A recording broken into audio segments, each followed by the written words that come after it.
नमस्कार दोस्तों। तो दोस्तों कैसे हैं आप सबकी प्रिपरेशन कैसे चल रही है एनवीएस एग्ज़ाम की।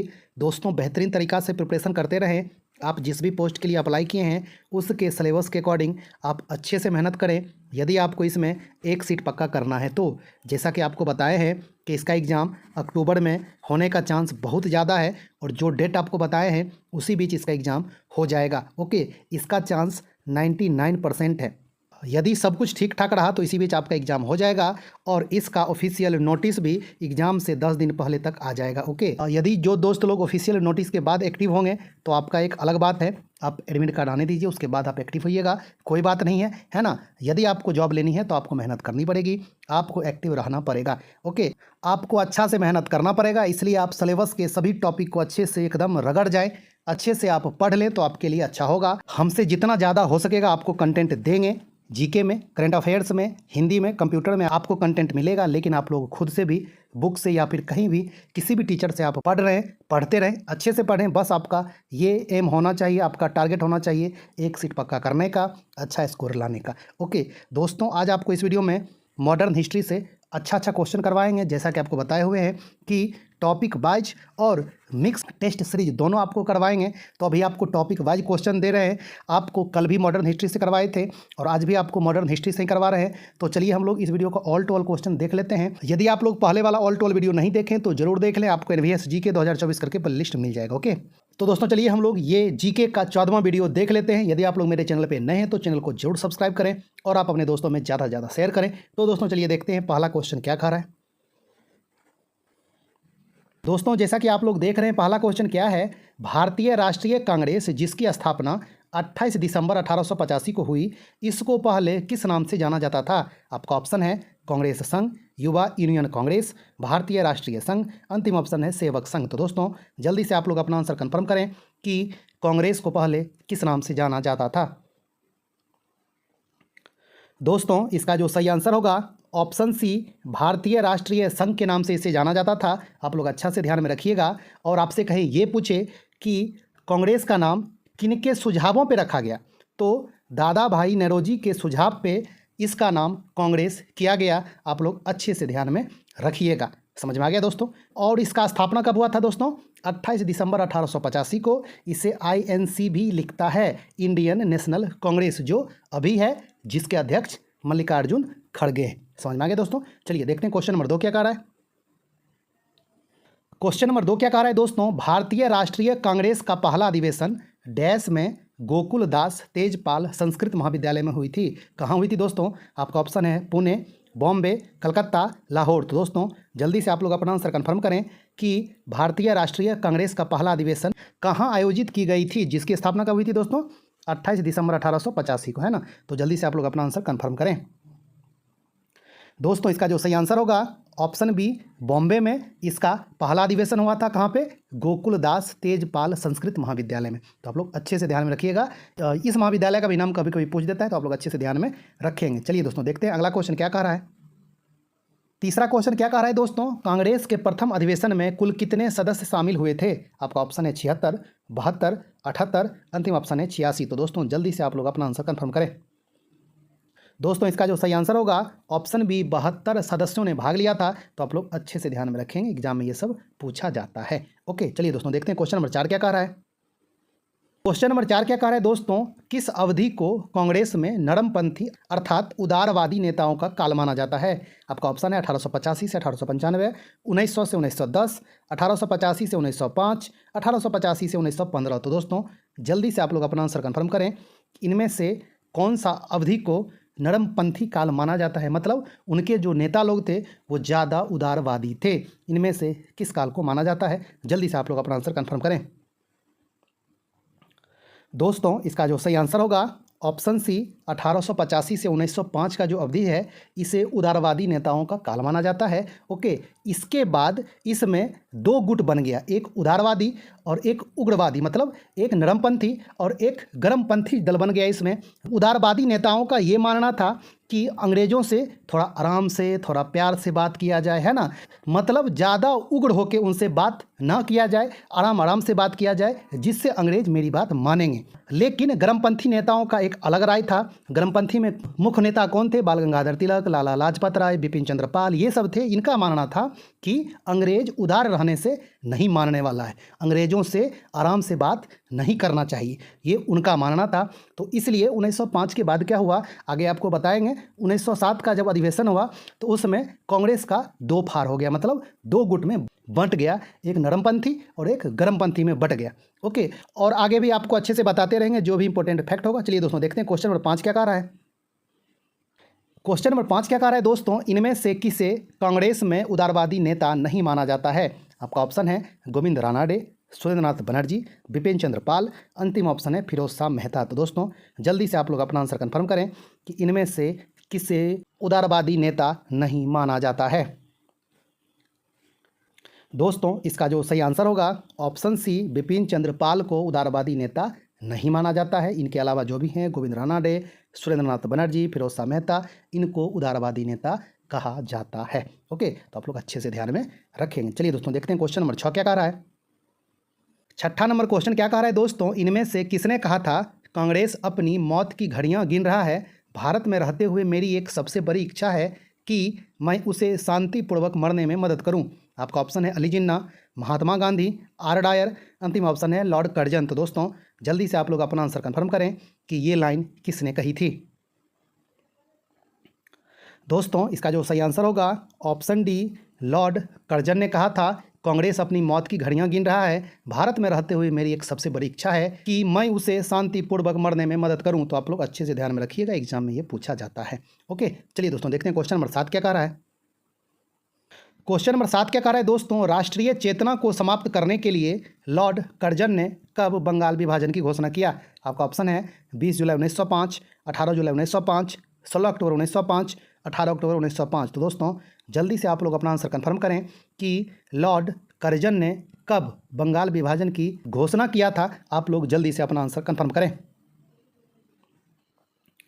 दोस्तों इसका जो सही आंसर होगा ऑप्शन ए, 20 जुलाई 1905 को लॉर्ड कर्जन ने बंगाल को दो भागों में बांटने का घोषणा किया था, पूर्वी बंगाल और पश्चिम बंगाल। ओके, तो आप लोग अच्छे से ध्यान में रखिएगा क्योंकि उस समय बंगाल में बहुत ज़्यादा आंदोलन तेज हो गया था, अंग्रेज़ों के विरुद्ध विरोध प्रदर्शन धीरे धीरे तेज हो रहा था, राष्ट्रीय एकता बहुत ज़्यादा बढ़ रहा था। इसलिए लॉर्ड कर्जन इस एकता को तोड़ने के लिए बंगाल विभाजन की घोषणा कर दी। कब? 20 जुलाई 1905 को। तो आप लोग अच्छे से ध्यान में रखिएगा। ओके, चलिए दोस्तों देखते हैं क्वेश्चन नंबर 8 क्या कह रहा है। क्वेश्चन नंबर 8 क्या कह रहा है दोस्तों, लॉर्ड कर्जन द्वारा घोषित बंगाल विभाजन किस दिन से प्रभावी अर्थात लागू हुआ? आपका ऑप्शन है 20 जुलाई 1905, 18 जुलाई 1905, 16 अक्टूबर 1905, 18 अक्टूबर 1905। तो दोस्तों जल्दी से आप लोग अपना आंसर कंफर्म करें कि बंगाल विभाजन किस दिन से प्रभावी हुआ था। दोस्तों इसका जो सही आंसर होगा ऑप्शन सी, 16 अक्टूबर 1905 से बंगाल विभाजन लागू हो गया था। बंगाल विभाजन करने की जो घोषणा की गई थी कब? 20 जुलाई 1905 को। ये लागू कब हुआ था? 16 अक्टूबर 1905 को। तो आप लोग अच्छे से ध्यान में रखिएगा। ओके, चलिए दोस्तों देखते हैं क्वेश्चन नंबर 9 क्या कह रहा है। क्वेश्चन नंबर 9 क्या कह रहा है दोस्तों, बंगाल विभाजन के विरोध में कौन सा अभियान शुरू हुआ था? आपका ऑप्शन है स्वदेशी अपनाओ, विदेशी का बहिष्कार, ए एंड बी, अंतिम ऑप्शन है जेल भरो आंदोलन। तो दोस्तों जल्दी से आप लोग अपना आंसर कंफर्म करें। दोस्तों इसका जो सही आंसर होगा option C, A and B दोनों बंगाल विभाजन के विरोध में दोस्तों स्वदेशी अपनाओ का अभियान बहुत जोरों से चला और विदेशी सामान का बहिष्कार करो, इसका भी अभियान बहुत जोरों से चला था। ओके, तो बंगाल विभाजन के विरोध में ये दो मुख्य अभियान चलाया गया था। आप लोग अच्छे से ध्यान में रखेंगे। ओके, चलिए दोस्तों देखते हैं क्वेश्चन नंबर 10 क्या कह रहा है। क्वेश्चन नंबर 10 क्या कह रहा है दोस्तों, ढाका में मुस्लिम लीग की स्थापना कब की गई? आपका ऑप्शन है 30 जुलाई 1906, 25 अगस्त 1906, 12 अक्टूबर 1906, 30 दिसंबर 1906। तो दोस्तों आप लोग जल्दी से अपना आंसर कंफर्म करें कि मुस्लिम लीग की स्थापना कब की गई। दोस्तों इसका जो सही आंसर होगा ऑप्शन डी, 30 दिसंबर 1906 को ढाका में मुस्लिम लीग की स्थापना की गई थी। तो आप लोग अच्छे से ध्यान में रखिएगा। और ये ढाका वर्तमान के बांग्लादेश में, पहले इंडिया में ही था यानी कि बंगाल में ही था। ओके, तो आप लोग अच्छे से ध्यान में रखेंगे, ये सब क्वेश्चन एग्जाम में पूछा ही जाता है। और ये जो स्थापना 1906 में हुआ था दोस्तों, इसमें कोई मुस्लिम लीग का अधिवेशन नहीं हुआ था। इसमें क्या हुआ था कि एक शिक्षाओं पर बैठक हो रहा था। ओके, मतलब सभी मुस्लिम जो धर्मगुरु लोग था वो यहाँ पे इकट्ठा हुए थे और शिक्षा पर एक तरह से चर्चा उसमें होने वाली थी ढाका में। तो उसी में ये निर्णय लिया गया। ढाका के जो नवाब थे वो बोले कि मुस्लिमों का जो प्रतिनिधित्व करे इसके लिए एक संगठन बनना चाहिए, क्योंकि कांग्रेस जो है वो सिर्फ हिंदुओं की बात कर रही है। ओके, इसलिए इसका स्थापना किया गया। किसका? मुस्लिम लीग का स्थापना किया गया 1906 में, जब वहाँ पे शिक्षा परिषद की एक बैठक चल रही थी मुस्लिम धर्मगुरुओं के द्वारा। समझ में आ गया दोस्तों? और जो भी मुस्लिम के पढ़े लिखे लोग थे वो वहाँ पे इकट्ठा हुए थे। समझ में आ गया दोस्तों? तो आप लोग अच्छे से ध्यान में रखिएगा। और इसका पहला बैठक कब हुआ, मतलब मुस्लिम लीग का पहला अधिवेशन कब हुआ? तो वो 1907 में हुआ था, 1 साल बाद। ओके, तो आप लोग इस बात को भी ध्यान में रखेंगे। पहला अधिवेशन भी पूछता है कब हुआ था, स्थापना भी पूछता है कब हुआ था, तो आप लोग फंसेंगे नहीं। स्थापना 1906 में, अधिवेशन 1907 में। समझ में आ गया? चलिए दोस्तों देखते हैं क्वेश्चन नंबर 11 क्या कह रहा है। क्वेश्चन नंबर 11 क्या कह रहा है दोस्तों? मुस्लिम लीग का संस्थापक किसे माना जाता है? आपका ऑप्शन है अली जिन्ना, वकार उल मुल्क, नवाब सलीमुल्लाह खान, आगा खान। तो दोस्तों जल्दी से आप लोग अपना आंसर कंफर्म करें कि मुस्लिम लीग का संस्थापक किसे माना जाता है। दोस्तों इसका जो सही आंसर होगा ऑप्शन सी, नवाब सलीमुल्लाह जो थे वो उस समय ढाका के नवाब थे। ओके, और इन्हीं के प्रयास से मुस्लिम लीग का स्थापना किया गया। मुस्लिम लीग की स्थापना में ज़्यादा प्रयास इन्हीं का माना जाता है, नवाब सलीमुल्लाह का, जो उस समय ढाका के नवाब थे। ओके, तो आप लोग इस बात को भी ध्यान में रखेंगे। चलिए दोस्तों देखते हैं क्वेश्चन नंबर 12 क्या कह रहा है। क्वेश्चन नंबर 12 क्या कह रहा है दोस्तों? किस वर्ष कांग्रेस का प्रथम विभाजन हुआ जिसमें उदारवादी एवं उग्रवादी 2 गुट बन गया? मतलब नरम दल और गरम दल 2 गुट में बट गया। कब? आपका ऑप्शन है 1906, 1905, 1907, 1915। तो दोस्तों जल्दी से आप लोग अपना आंसर कंफर्म करें। दोस्तों इसका जो सही आंसर होगा ऑप्शन सी, 1907 में कांग्रेस 2 गुटों में बट गया, एक गरम दल और एक नरम दल। ओके, समझ में आ गया दोस्तों? इसको आप ऐसे भी कह सकते हैं, एक उदारवादी और एक उग्रवादी। ओके, आप लोग अच्छे से ध्यान में रखेंगे। चलिए दोस्तों देखते हैं क्वेश्चन नंबर 13 क्या कह रहा है। क्वेश्चन नंबर 13 क्या कह रहा है दोस्तों? कांग्रेस के किस अधिवेशन में नरम दल एवं गरम दल के बीच विभाजन हो गया? आपका ऑप्शन है कलकत्ता, पुणे, लाहौर, बनारस। तो दोस्तों जल्दी से आप लोग अपना आंसर कंफर्म करें। जैसा कि अभी आपको बताए कि 1907 में कांग्रेस में विभाजन हो गया। ये अधिवेशन कहाँ हुआ था, मेनली ये इसमें पूछा जा रहा है। जल्दी से आप लोग अपना आंसर कंफर्म करें। दोस्तों इसका जो सही आंसर होगा सूरत। ओके, तो आप लोग अच्छे से ध्यान में रखिएगा, इसमें से कोई भी ऑप्शन सही नहीं है। सूरत अधिवेशन में कांग्रेस में विभाजन हुआ था। आप लोग अच्छे से ध्यान में रखेंगे। सूरत अधिवेशन कब? 1907। ओके, चलिए दोस्तों देखते हैं क्वेश्चन नंबर 14 क्या कह रहा है। 14 नंबर क्वेश्चन क्या कह रहे हैं दोस्तों? 1907 में सूरत में आयोजित कांग्रेस अधिवेशन की अध्यक्षता किसने की थी? आपका ऑप्शन है रास बिहारी बोस, लाला लाजपत राय, रास बिहारी घोष, अंतिम ऑप्शन है बाल गंगाधर तिलक। तो दोस्तों जल्दी से आप लोग अपना आंसर कंफर्म करें कि 1907 में सूरत अधिवेशन जिसमें कांग्रेस में विभाजन हुआ था, उस अधिवेशन की अध्यक्षता किसने की थी? जल्दी से आप लोग अपना आंसर कंफर्म करें। दोस्तों इसका जो सही आंसर होगा ऑप्शन सी, रास बिहारी घोष। ओके, आप लोग अच्छे से ध्यान में रखिएगा, बोस नहीं घोष। ओके, हाँ दोनों ये अलग अलग व्यक्ति थे। आप लोग अच्छे से ध्यान में रखेंगे। आप लोग इस तरह से ध्यान में रखेंगे कि सूरत में कांग्रेस के अध्यक्ष किसे घोषित किया गया था। घोषित मतलब घोष। समझ में आ गया? ये दोनों ऑप्शन में कभी कभी दिया जाता है आपके एग्जाम में, तो आप कंफ्यूज नहीं होंगे। घोषित हुए थे अध्यक्ष, कौन घोषित हुए थे? तो रास बिहारी घोष। ओके दोस्तों आप लोग एक बात अच्छे से समझ लें, जो इस अधिवेशन में विवाद जो स्टार्ट हुआ था उसका मुख्य कारण क्या था? तो मुख्य कारण था अध्यक्ष पद के चुनाव को लेके। ओके, जो नरमपंथी दल थे, जो उदारवादी नेता थे, वो लोग रास बिहारी घोष को अध्यक्ष बनाना चाहते थे, और जो गरमपंथी दल थे वो लाला लाजपत राय को या बाल गंगाधर तिलक को अध्यक्ष बनाना चाहते थे। ओके, बात ये था कि उदारवादी नेताओं की संख्या ज़्यादा था। ओके, और अंग्रेज भी उदारवादी नेताओं का ही साथ दे रहा था। ओके, इसलिए जो उग्रवादी नेता लोग थे, जो गरमपंथी नेता लोग थे, उनका ज़्यादा बात सामने नहीं आ रही थी। ओके, इस अधिवेशन में भी वही हुआ कि जो नरमपंथी दल थे उनकी एक तरह से जीत हुई, और जो वो चाहते थे जिनको अध्यक्ष बनाना, यानी कि रास बिहारी घोष को, उन्हीं को वो अध्यक्ष बनाए। ओके, तो एग्जाम में ये भी पूछता है कि 1907 में कांग्रेस में विभाजन का मुख्य कारण क्या था?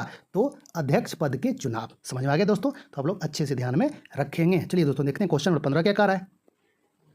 क्वेश्चन नंबर 15 क्या कह रहा है दोस्तों? भारतीय राष्ट्रीय कांग्रेस के प्रथम अधिवेशन के अध्यक्ष कौन थे? आपका ऑप्शन है दादा भाई नौरोजी, व्योमेश चंद्र बनर्जी, सैयद बदरुद्दीन तैयब जी, फिरोज शाह मेहता। तो दोस्तों जल्दी से आप लोग अपना आंसर कंफर्म करें कि 1885 में मुंबई में जो अधिवेशन हुआ था उसकी अध्यक्षता किसने की। जल्दी से आप लोग अपना आंसर कंफर्म करें। दोस्तों इसका जो सही आंसर होगा ऑप्शन बी, व्योमेश चंद्र बनर्जी। इनको WC बनर्जी भी लिखता है, तो आप लोग अच्छे से ध्यान में रखेंगे, जो कांग्रेस के प्रथम अधिवेशन की अध्यक्ष बने थे। ओके, चलिए दोस्तों देखते हैं क्वेश्चन नंबर 16 क्या कह रहा है। क्वेश्चन नंबर 16 क्या कह रहा है दोस्तों, निम्नलिखित में से कांग्रेस के किस अधिवेशन की अध्यक्षता दादा भाई नौरोजी ने नहीं की थी। आपका ऑप्शन है 1886 कोलकाता, 1893 लाहौर, 1905 बनारस, 1906 कोलकाता। तो दोस्तों जल्दी से आप लोग अपना आंसर कंफर्म करें कि इनमें से कब दादा भाई नौरोजी ने कांग्रेस की अध्यक्षता नहीं किए थे। आप लोग जल्दी से अपना आंसर कंफर्म करें। दोस्तों इसका जो सही आंसर होगा ऑप्शन सी, 1905 बनारस अधिवेशन की अध्यक्षता दादा भाई नौरोजी नहीं किए थे। कौन किए थे? गोपाल कृष्ण गोखले किए थे। तो आप लोग अच्छे से ध्यान में रखेंगे। इसके अलावा 1886 कलकत्ता, 1893 लाहौर और 1906 कलकत्ता अधिवेशन की अध्यक्षता दादा भाई नौरोजी ने किए थे। आप लोग अच्छे से ध्यान में रखेंगे। पहली बार कब किए? तो 1886 में, दूसरी बार 1893 में और तीसरी बार 1906 में। समझ में आ गया दोस्तों? तो आप लोग अच्छे से ध्यान में रखेंगे। चलिए दोस्तों देखते हैं क्वेश्चन नंबर 17 क्या कह रहा है। क्वेश्चन नंबर 17 क्या कह रहा है दोस्तों, कांग्रेस के प्रथम मुस्लिम अध्यक्ष बदरुद्दीन तैयब जी ने किस अधिवेशन की अध्यक्षता किए थे। आपका ऑप्शन है 1887 मद्रास, 1888 इलाहाबाद, 1889 बम्बई, 1890 कलकत्ता। तो दोस्तों जल्दी से आप लोग अपना आंसर कंफर्म करें। दोस्तों इसका जो सही आंसर होगा ऑप्शन ए, 1887 मद्रास अधिवेशन की अध्यक्षता बदरुद्दीन तैयब जी किए थे। तो आप लोग अच्छे से ध्यान में रखेंगे। ओके, और इसके बाद आप लोग जान लें 1888 इलाहाबाद की अध्यक्षता कौन किए थे? तो जॉर्ज यूले किए थे, जो प्रथम अंग्रेज अध्यक्ष थे। इस तरह से भी क्वेश्चन पूछा जाता है कि कांग्रेस के प्रथम अंग्रेज अध्यक्ष कौन थे? तो जॉर्ज यूले थे, जो 1888 में इलाहाबाद अधिवेशन की अध्यक्षता किए थे। तो आप लोग अच्छे से ध्यान में रखेंगे। 1889 में कौन किए थे? तो ये विलियम वेडर वर्न किए थे। ये भी एक अंग्रेज ही थे। यानी कि आपसे जब ये पूछा जाए कि कांग्रेस के दूसरा अंग्रेज अध्यक्ष कौन थे, तो विलियम वेडरवर्न, जो 1889 बम्बई अधिवेशन की अध्यक्षता किए थे। आप लोग अच्छे से ध्यान में रखेंगे। ओके, और 1890 अधिवेशन की अध्यक्षता किसने किए थे? तो ये फिरोज शाह मेहता किए थे। आप लोग अच्छे से ध्यान में रखेंगे। 1890 कलकत्ता। ओके, तो आप लोग इस तरह से ध्यान में रखेंगे। 1885 में कौन थे? तो WC बनर्जी, यानी कि व्योमेश चंद्र बनर्जी। 1886 में कौन थे? तो दादा भाई नौरोजी कोलकाता। 1885 कहाँ हुआ था? बम्बई। 1886 कहाँ हो गया? कलकत्ता। 1887 कहाँ हो गया? मद्रास। कौन बने थे? Badruddin Tyabji. 1888 Allahabad George Yule. 1889 Bombay William Wedderburn. 1890 Calcutta Firoz Shah Mehta. आप लोग अच्छे से ध्यान में रखेंगे। चलिए दोस्तों देखते हैं क्वेश्चन नंबर 18 नंबर क्वेश्चन क्या कर रहा है दोस्तों, मुस्लिम लीग का प्रथम अधिवेशन कहाँ आयोजित की गई थी। आपका ऑप्शन है ढाका, लाहौर, कराची, कोलकाता। तो दोस्तों जल्दी से आप लोग अपना आंसर कंफर्म करें।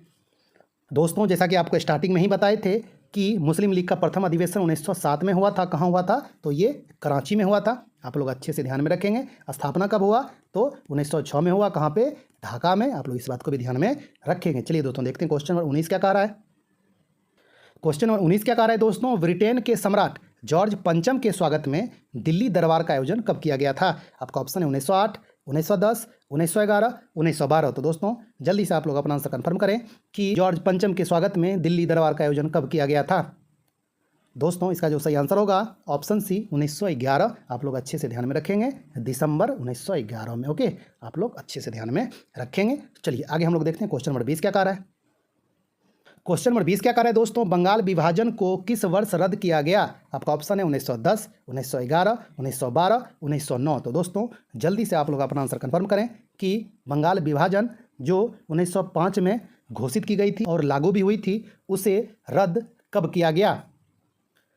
दोस्तों इसका जो सही आंसर होगा ऑप्शन बी, 1911 में इसे रद्द किया गया। आप लोग अच्छे से ध्यान में रखेंगे। दोस्तों जैसा कि अभी आपको बताए कि जॉर्ज पंचम के स्वागत में दिल्ली दरबार का आयोजन किया गया था, तो इसी दिल्ली दरबार में जॉर्ज पंचम 2 मुख्य डिसीजन लिए थे। और ये जॉर्ज पंचम कौन थे? तो ये ब्रिटेन के सम्राट थे। ओके, आप लोग अच्छे से ध्यान में रखिएगा।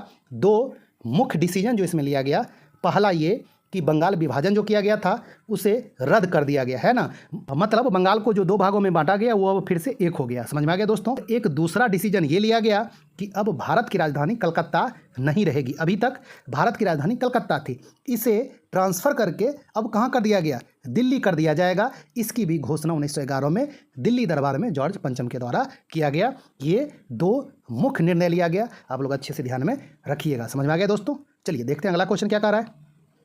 क्वेश्चन नंबर 21 क्या कह रहा है दोस्तों, भारत की राजधानी कोलकाता से दिल्ली परिवर्तित करने की घोषणा किस वर्ष की गई। तो जैसा कि आपको अभी बताए कि दिल्ली दरबार में जॉर्ज पंचम के द्वारा 1911 में दिल्ली राजधानी बनाने की घोषणा 1911 में की गई। और अभी तक राजधानी कहाँ थी, तो कोलकाता में थी। आप लोग इस बात को भी ध्यान में रखेंगे। ओके, चलिए दोस्तों देखते हैं क्वेश्चन नंबर 22 क्या कह रहा है। क्वेश्चन नंबर 22 क्या कह रहा है दोस्तों, कांग्रेस और मुस्लिम लीग के बीच ऐतिहासिक लखनऊ समझौता किस वर्ष हुई थी। आपका ऑप्शन है 1914, 1915, 1916, 1917। तो दोस्तों जल्दी से आप लोग अपना आंसर कंफर्म करें कि ये लखनऊ समझौता किस वर्ष हुई थी।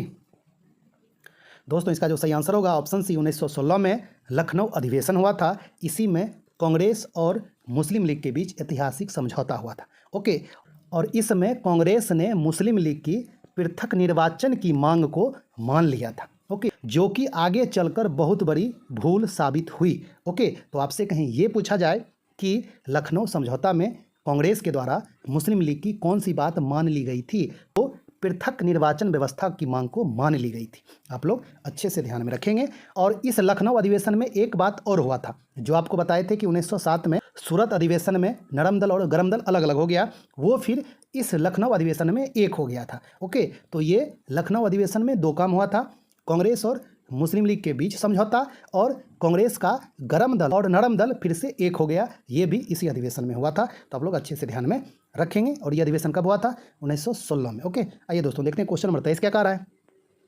क्वेश्चन नंबर 23 क्या कह रहा है दोस्तों, 1916 में आयोजित कांग्रेस के लखनऊ अधिवेशन की अध्यक्षता किसने की थी। आपका ऑप्शन है एनी बेसेंट, अंबिका चरण मजुमदार, बाल गंगाधर तिलक, मदन मोहन मालवीय। तो दोस्तों जल्दी से आप लोग अपना आंसर कन्फर्म करें। दोस्तों इसका जो सही आंसर होगा ऑप्शन बी, अंबिका चरण मजुमदार इस लखनऊ अधिवेशन की अध्यक्षता किए थे, जिसमें कांग्रेस और मुस्लिम लीग के बीच समझौता हुआ और नरम दल एवं गरम दल दोनों एक हो गया, वो भी इसी अधिवेशन में हुआ था। तो आप लोग दोनों बात को अच्छे से ध्यान में रखेंगे। और इसका अध्यक्ष कौन थे इस अधिवेशन का, अंबिका चरण मजुमदार। ये भी क्वेश्चन एग्जाम में पूछा जाता है, आप लोग अच्छे से ध्यान में रखेंगे। चलिए दोस्तों देखते हैं क्वेश्चन नंबर 24 क्या कह रहा है। क्वेश्चन नंबर 24 क्या कह रहा है दोस्तों, कांग्रेस की प्रथम महिला अध्यक्ष किस अधिवेशन की अध्यक्षता की थी। आपका ऑप्शन है 1925 कानपुर, 1924 बेलगाम, 1917 कोलकाता, 1933 कोलकाता। तो दोस्तों जल्दी से आप लोग अपना आंसर कंफर्म करें। दोस्तों इसका जो सही आंसर होगा ऑप्शन सी, 1917 कलकत्ता अधिवेशन की अध्यक्षता एनी बेसेंट किए थे। कौन किए थे, एनी बेसेंट, जो कि कांग्रेस की प्रथम महिला अध्यक्ष थी। ओके, तो आप लोग अच्छे से ध्यान में रखिएगा। ये अधिवेशन कहाँ हुआ था दोस्तों, कोलकाता में हुआ था, 1917 में हुआ था, जिसकी अध्यक्षता एनी बेसेंट ने की थी। अच्छे से ध्यान में आप लोग रखेंगे, एग्जाम में पूछा जाता है। ओके, चलिए दोस्तों देखते हैं क्वेश्चन नंबर 25 क्या कह रहा है। क्वेश्चन नंबर 25 क्या कह रहा है दोस्तों, कांग्रेस की प्रथम महिला अध्यक्ष एनी बेसेंट किस देश की मूल निवासी थी। आपका ऑप्शन है सोवियत संघ, आयरलैंड, जापान, अमेरिका। तो दोस्तों जल्दी से आप लोग अपना आंसर कंफर्म करें। दोस्तों इसका जो सही आंसर होगा ऑप्शन बी, आयरलैंड की मूल निवासी थी। तो आप लोग अच्छे से ध्यान में रखेंगे। चलिए दोस्तों देखते हैं क्वेश्चन नंबर 26 क्या कह रहा है। क्वेश्चन नंबर 26 क्या है दोस्तों, कांग्रेस की अध्यक्ष बनने वाली प्रथम भारतीय महिला कौन थी। आपका ऑप्शन है भिकाजी कामा, एनी बेसेंट, सरोजिनी नायडू, अंतिम ऑप्शन है इंदिरा गांधी। तो दोस्तों जल्दी से आप लोग अपना आंसर कंफर्म करें। दोस्तों इसका जो सही आंसर होगा ऑप्शन सी, सरोजिनी नायडू कांग्रेस की प्रथम भारतीय महिला अध्यक्ष थी। आप लोग अच्छे से ध्यान में रखेंगे। प्रथम महिला अध्यक्ष जब पूछे तो एनी बेसेंट, प्रथम भारतीय महिला पूछे तो सरोजिनी नायडू, कांग्रेस की दूसरी महिला अध्यक्ष पूछे तो भी सरोजिनी नायडू होगा आंसर। ओके, तो आप लोग ये सब छोटी छोटी बात को अच्छे से ध्यान में रखेंगे। ओके, चलिए इसी से रिलेटेड अगला क्वेश्चन हम लोग देखते हैं। क्वेश्चन नंबर 27 क्या है दोस्तों, 1925 में सरोजिनी नायडू ने कांग्रेस के किस अधिवेशन की अध्यक्षता की थी। आपका ऑप्शन है कोलकाता, कानपुर, लाहौर, इलाहाबाद। तो दोस्तों जल्दी से आप लोग अपना आंसर कंफर्म करें। दोस्तों इसका जो सही आंसर होगा ऑप्शन बी, कानपुर अधिवेशन की अध्यक्षता सरोजिनी नायडू ने किए थे। तो आप लोग अच्छे से ध्यान में रखेंगे। और ये कब हुआ था, 1925 में। ओके, जो कि कांग्रेस की प्रथम भारतीय महिला अध्यक्ष थी। और इस तरह से देखा जाए तो दूसरी महिला अध्यक्ष हुई। पहली महिला अध्यक्ष कौन थी, तो एनी बेसेंट, 1917 कलकत्ता अधिवेशन। ओके, चलिए दोस्तों देखते हैं क्वेश्चन नंबर 28 क्या कह रहा है। क्वेश्चन नंबर 28 क्या कह रहा है दोस्तों, कांग्रेस की अध्यक्ष बनने वाली दूसरी भारतीय महिला कौन थी? आपका ऑप्शन है इंदिरा गांधी, नलिनी सेनगुप्ता, सोनिया गांधी, इनमें से कोई नहीं। तो दोस्तों जल्दी से आप लोग अपना आंसर कंफर्म करें। प्रथम भारतीय महिला तो आपको बता दिए सरोजिनी नायडू, दूसरी भारतीय महिला कौन थी? जल्दी से आप लोग अपना आंसर कंफर्म करें। दोस्तों इसका जो सही आंसर होगा ऑप्शन बी, नलिनी सेनगुप्ता कांग्रेस की दूसरी भारतीय महिला अध्यक्ष थी, और इस तरह से देखा जाए तो तीसरी महिला हुई। ओके, तो आप लोग इस बात को भी ध्यान में रखेंगे। क्वेश्चन किसी भी तरह से घुमा के पूछा जा सकता है, किसी भी एग्जाम में पूछा जा सकता है। आप लोग अच्छे से ध्यान में रखेंगे तो फंसेंगे नहीं। ओके, आइए इसी से रिलेटेड हम लोग अगला क्वेश्चन देखते हैं। क्वेश्चन नंबर 29 क्या कह रहा है दोस्तों, 1933 में कांग्रेस का अधिवेशन कहाँ आयोजित की गई थी जिसकी अध्यक्षता नलिनी सेनगुप्ता ने की थी? आपका ऑप्शन है कानपुर, कलकत्ता, दिल्ली, मेरठ। तो दोस्तों जल्दी से आप लोग अपना आंसर कंफर्म करें कि नलिनी सेनगुप्ता ने 1933 में किस अधिवेशन की अध्यक्षता की थी? दोस्तों इसका जो सही आंसर होगा ऑप्शन बी, कलकत्ता अधिवेशन की अध्यक्षता की थी। तो आप लोग अच्छे से ध्यान में रखेंगे, ये कांग्रेस की अध्यक्ष बनने वाली दूसरी भारतीय महिला थी, और सिर्फ महिलाओं के सूची में देखा जाए तो तीसरी महिला थी। ओके, प्रथम कौन? एनी बेसेंट, दूसरी सरोजिनी नायडू, और तीसरी नलिनी सेनगुप्ता। ओके, भारतीय की दृष्टि से देखा जाए तो दूसरी, पहली कौन थी? सरोजिनी नायडू। ओके, तो आप लोग इन सभी बातों को अच्छे से ध्यान में रखेंगे तो आप एग्जाम में क्वेश्चन गलत नहीं करेंगे। ओके, चलिए दोस्तों देखते हैं क्वेश्चन नंबर 30 क्या कह रहा है। क्वेश्चन नंबर 30 क्या कह रहा है दोस्तों, बाल गंगाधर तिलक द्वारा संपादित मराठा समाचार पत्र किस भाषा में प्रकाशित की जाती थी? आपका ऑप्शन है मराठी, हिंदी, अंग्रेजी, संस्कृत। तो दोस्तों जल्दी से आप लोग अपना आंसर कंफर्म करें। दोस्तों इसका जो सही आंसर होगा ऑप्शन सी, अंग्रेजी में प्रकाशित होती थी मराठा समाचार पत्र। आप लोग अच्छे से ध्यान में रखेंगे। ओके, ये सब क्वेश्चन एग्जाम में पूछा ही जाता है। ओके, चलिए दोस्तों देखते हैं क्वेश्चन नंबर 31 क्या कह रहा है। क्वेश्चन नंबर 31 क्या कह रहा है दोस्तों, भारतीय राष्ट्रीय कांग्रेस का संस्थापक किसे माना जाता है? आपका ऑप्शन है एलन एक्टिवियन होम, दादा भाई नौरोजी, WC बनर्जी, फिरोज शाह मेहता। तो दोस्तों जल्दी से आप लोग अपना आंसर कंफर्म करें। दोस्तों इसका जो सही आंसर होगा ऑप्शन ए, एलन एक्टिवियन होम को यानी कि A.O. ह्यूम को भारतीय राष्ट्रीय कांग्रेस का संस्थापक माना जाता है। आप लोग अच्छे से ध्यान में रखिएगा, ये एक सिविल सेवा के अधिकारी थे। आप लोग इस बात को भी ध्यान में रखेंगे। एग्जाम में ये भी पूछा जाता है कि A.O. ह्यूम क्या थे, तो ये एक सिविल सेवा के अधिकारी थे। आप लोग इस बात को भी ध्यान में रखेंगे, ICS अधिकारी थे। ओके, चलिए दोस्तों देखते हैं क्वेश्चन नंबर 32 क्या कह रहा है। दोस्तों क्वेश्चन नंबर 32 क्या कह रहा है, भारतीय राष्ट्रीय कांग्रेस की स्थापना के समय भारत का वायसराय कौन था? आपका ऑप्शन है Lord Lytton, Lord Ripon, Lord Dufferin, Lord Macaulay. तो दोस्तों जल्दी से आप लोग अपना आंसर कंफर्म करें कि कांग्रेस का जब स्थापना हुआ था यानी कि 28 दिसंबर 1885 को, उस समय भारत का वायसराय कौन था? जल्दी से आप लोग अपना आंसर कंफर्म करें।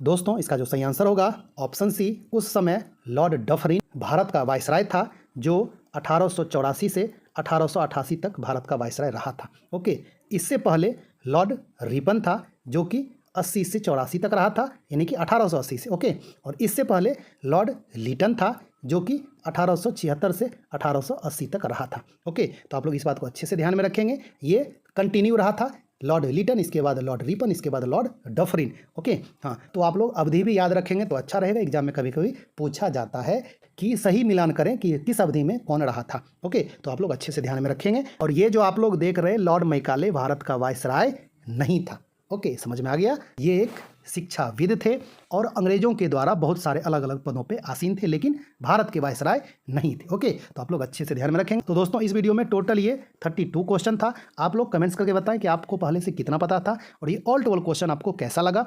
यदि आपको पहले से पता होगा तो आपका रिवीजन हो गया होगा, यदि आपको नहीं पता होगा तो आपको बहुत कुछ सीखने को मिला होगा। और ये सब क्वेश्चन एग्जाम में पूछा ही जाता है, और आप किसी भी एग्जाम की प्रिपरेशन कर रहे हैं, सभी एग्जाम में ये सब क्वेश्चन हमेशा पूछा जाएगा। तो आप लोग अच्छे से ध्यान में रखेंगे और आगे आपको ज़्यादा से ज़्यादा कंटेंट देने का प्रयास करेंगे। मॉडर्न हिस्ट्री से ज़्यादा क्वेश्चन, मेडाइवल से, एंशिएंट से, सभी से आपको जो भी इंपॉर्टेंट क्वेश्चन होगा आपको ज़्यादा क्वेश्चन करवाने का प्रयास करेंगे। और इसके अलावा पॉलिटी से, इकोनॉमिक्स से, साइंस से, ज्योग्राफी से, सभी से आपको क्वेश्चन करवाने का प्रयास करेंगे। ओके दोस्तों, यदि आपको ये वीडियो अच्छा लगा होगा तो लाइक कर दें, आप अपने दोस्तों में ज़्यादा शेयर करें। तो दोस्तों मिलते हैं एक अच्छा खासा नई वीडियो लेके, तब तक के लिए धन्यवाद, नमस्कार।